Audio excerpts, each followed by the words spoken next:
Classroom of the elite season 2 episode 3 की starting में हमें दिखाया जाता है मनाबे को, जो कि अभी भी कारुजावा को परेशान कर रही रहती है। किमुरा तभी कहता है अब बहुत हो गया और वो वहां से बाहर निकलता है अयानो कोजी के मना करने के बाद भी, और कहता है तुम सभी लड़कियां ये क्या कर रही हो। तो वो लड़कियां वहां से चली जाती हैं, लेकिन जब वो कारुजावा के पास जाता है तो कारुजावा कहती है उसे उसकी मदद की जरूरत नहीं है। किमुरा कहता है उसे बस उसकी चिंता हो रही थी, लेकिन कारुजावा उसकी बात को बिना सुने वहां से चली जाती है।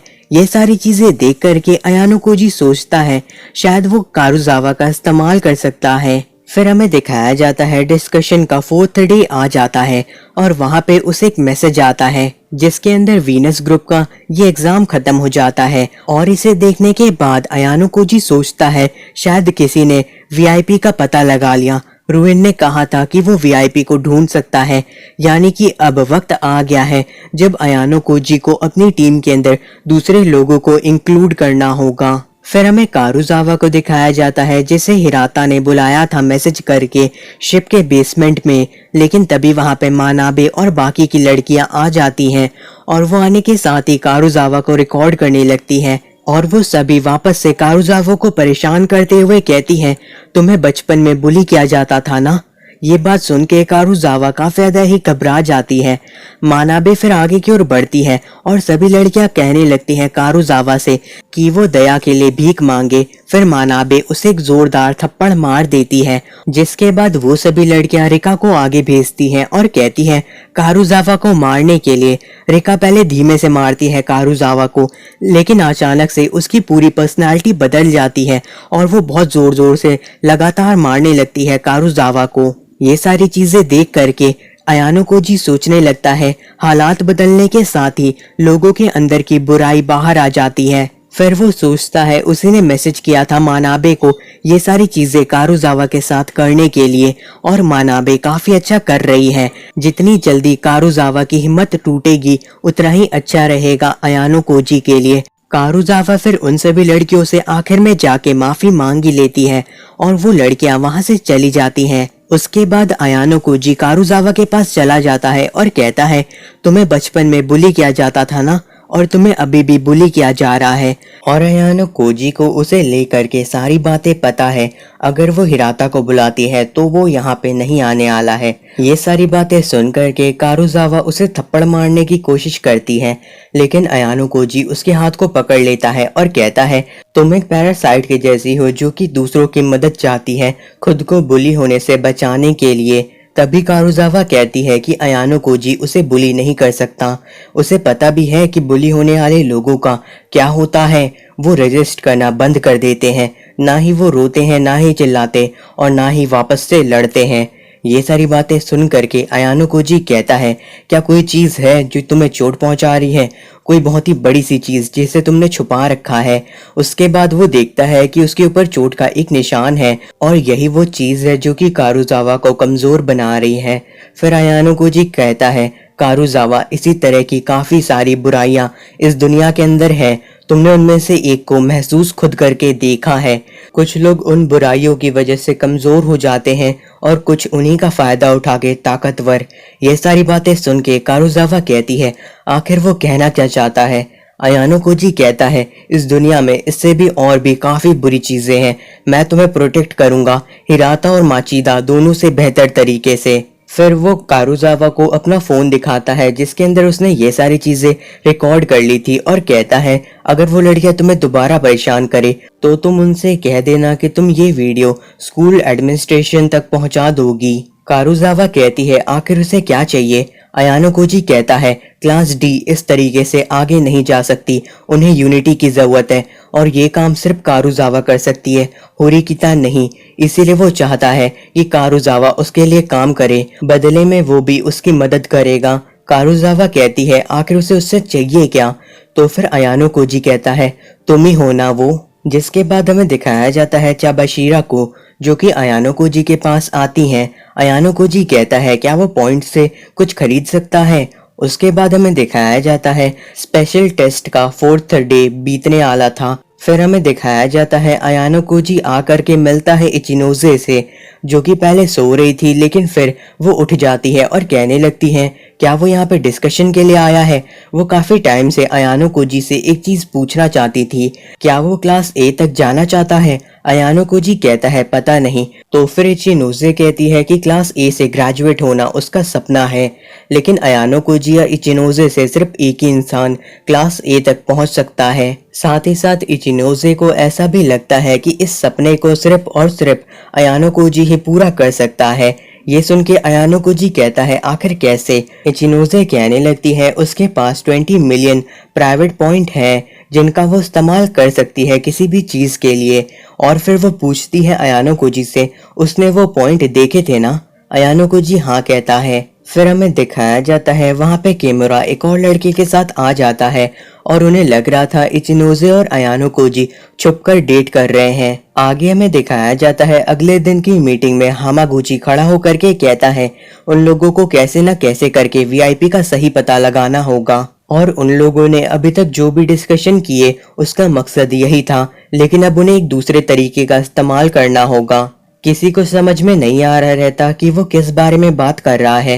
हामागुची कहता है सभी को अपने फोन दिखाने होंगे ताकि साफ साफ पता चल सके कि कौन वीआईपी हो सकता है और कौन नहीं। ये सारी बातें सुन करके माचिदा कहने लगता है इस तरीके से तो वीआईपी अपने पॉइंट के लिए तुरंत ही मैसेज कर देगा। हामागुची उसकी बात को सुन के कहता है उसे पता है इस चीज के बारे में, लेकिन उन्हें ऐसा करना ही होगा। मनाबे कहती है ये गैम्बल के जैसा है। तो फिर हामागुची कहता है ये जरूरी है, इससे उन लोगों को अंदाजा मिल सकता है कि कौन वीआईपी होगा। लेकिन माचिदा उसकी बात को नहीं मानता है और कहता है इस प्लान में काफी ज्यादा ही रिस्क है। लेकिन तभी इचिनोजे कहने लगती है माचिदा आखिर तुम्हें इससे इतनी परेशानी क्यों हो रही है। तुम तो काफी खुश थे ना जब हम लोग डिस्कशन में कुछ भी नहीं कर पा रहे थे, क्योंकि हमारा डिस्कशन फेल होने से क्लास ए को फायदा था, लेकिन अब उन सभी को ये सारे रिस्क लेने ही होंगे। अयानो कोजी तभी सोचने लगता है हामागुची का इस्तेमाल कर रही है इचिनोजे अपनी बात को रखने के लिए। हामागुची आखिर में कहता है अगर किसी को नहीं दिखाना तो वो नहीं दिखाएगा। फिर वो अपना फोन सभी को दिखाता है और वो वीआईपी नहीं रहता। और फिर अयानो कोजी भी अपना फोन दिखा देता है। सभी काफी हैरान रहते हैं क्योंकि वो वीआईपी नहीं था। फिर इबुकी भी अपना फोन दिखाती है। बाकी लड़कियां कहने लगती है आखिर वो ऐसा क्यों कर रही है। इबुकी कहती है वो नहीं चाहती कि सारा फायदा सिर्फ वीआईपी को हो, कहीं ऐसा तो नहीं कि मानाबे ही वीआईपी है। तो फिर मानाबे भी अपना फोन दिखाती है और वो भी वीआईपी नहीं रहती। बाकी सभी लोग भी अपने अपने फोन दिखाते हैं जिसमें इचिनोजे भी वीआईपी नहीं रहती। आखिरी में सिर्फ किमुरा ही बचा रहता है जो कि सभी से प्रॉमिस करवाता है कि कोई भी वीआईपी की आइडेंटिटी को रिवील नहीं करेगा। और फिर वो कहता है अयानो कोजी मुझे माफ करो, मैंने तुमसे झूठ बोला। फिर वो दिखाता है कि असल में वही वीआईपी है। सभी लोग ये देख करके हैरान रहते हैं। अयानो कोजी सोचता है इसकी परफॉर्मेंस काफी ज्यादा ही अच्छी है। जिसके बाद हामागुची खड़ा होकर के कहने लगता है युकिमुरा के बारे में कोई भी कुछ भी रिवील नहीं करेगा। अयानो कोजी सोचता है ये बिल्कुल सही है, अब वो सभी के सभी उनके ट्रैप के अंदर फंस जाएंगे। उसके बाद हमें पहले का सीन दिखाया जाता है जहाँ पे अयानो कोजी ने अपना फोन एक्सचेंज किया था युकिमुरा के साथ, ये कहते हुए कि असल में वही वीआईपी है। अयानो कोजी फिर सोचता है इस काम में सिर्फ और सिर्फ इचिनोजे ही एक रुकावट है। तभी अचानक से उसी फोन के ऊपर इचिनोजे की कॉल आती है। इचिनोजे फिर कहती है ये फोन तो तुम्हारा है ना अयानो कोजी, क्योंकि मैंने तुम्हारे फोन पे ही कॉल किया था। ये सुन के युकिमुरा और अयानो कोजी दोनों ही हैरान रहते हैं। और फिर इचिनोजे कहती है अयानो कोजी इसका मतलब है कि तुम असली वीआईपी हो। सारे ग्रुप के लोग ये सुन करके हैरान हो जाते हैं और फिर सभी उन्हें चीटर कहने लगते हैं। और वहां से माचिदा जाते हुए कहता है क्लास डी ने सभी के भरोसे को तोड़ दिया है। युकिमुरा इन सभी चीजों से काफी ज्यादा उदास हो जाता है क्योंकि ये सबसे ज्यादा बुरी चीज थी। लेकिन तभी अयानो कोजी देखता है कारुजावा की ओर और कारुजावा कहती है वो जैसा चाहता था सारी चीजें बिल्कुल वैसी ही गई। फिर हमें पता चलता है कि असल में अयानो कोजी ने कारुजावा से कहा था असल में तुम ही वीआईपी हो ना। कारुजावा कहती है आखिर उसे कैसे पता। तो फिर अयानो कोजी कहता है उसे हिराता ने बताया था। आगे अयानो कोजी कहता है इसका इस्तेमाल करके वो डबल ट्रैप बना सकता है। पहले वो अपना फोन एक्सचेंज करेगा कारुजावा के साथ और फिर युकीमुरा को अपना फोन दे करके कहेगा कि असल में वो वीआईपी था। युकीमुरा को लगेगा कि अयानो कोजी वीआईपी है, लेकिन वो खुद वीआईपी बनने की एक्टिंग करेगा। कारुजावा कहती है कोई ना कोई इसके बारे में पता लगा ही लेगा। अयानो कोजी कहता है हाँ, अगर हमें कोई कॉल करता है तो उससे पता चल जाएगा, इसीलिए हमें सिम कार्ड को बदलना होगा। ये सुनकर के कारुजावा कहती है वो लोग सिम कार्ड को नहीं बदल सकते क्योंकि फोन लॉक है। अयानो कोजी कहता है वो चाबाशिरा से इसे खोलने का मेथड खरीद लेगा। और फिर हमें दिखाया जाता है कारुजावा और अयानो कोजी साथ में बैठे रहते हैं। कारुजावा को बुरा लग रहा रहता है क्योंकि अभी तक युकीमुरा को सच्चाई नहीं पता। इचिनोजे फिर वहां पे आके कहती है उन लोगों का झूठ अब सामने आ गया है और अब जो भी जवाब देगा उसके जवाब के ऊपर बाकी के सभी लोग विश्वास कर लेंगे। तो आखिर उसने उनके फोन के ऊपर कॉल क्यों किया, क्योंकि उसे तो उनका प्लान अच्छी तरीके से पता चल गया था। इचिनोजे कहती है अगर वो नहीं कहती तो क्लास ए या क्लास सी से कोई ना कोई उनके ऊपर सवाल तो उठाता ही, इसीलिए उसने सोचा कि वो खुद ही क्लास बी की तरफ से इस मौके का फायदा उठा के सभी का भरोसा जीत ले। जिसके बाद वो अयानो कोजी से पूछती है क्या ये प्लान होरिकिता का था, तो अयानो कोजी हाँ कह देता है। और फिर हमें दिखाया जाता है क्लास डी के सभी लोग कैफेटेरिया में बैठे रहते हैं।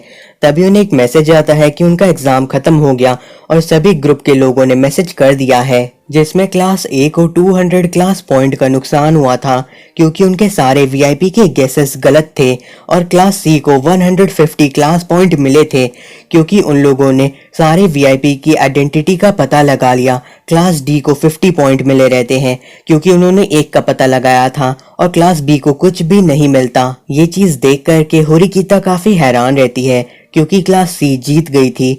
तभी रुइन वहां पे आके कहता है उसने कहा था ना कि उसे वीआईपी के बारे में पता है। होरिकिता कहती है क्लास डी के ग्रुप के अंदर कोई भी ट्रेटर नहीं था। ये सुनकर के रुइन कहता है तुम लोगों की वीआईपी कुशीडा थी ना।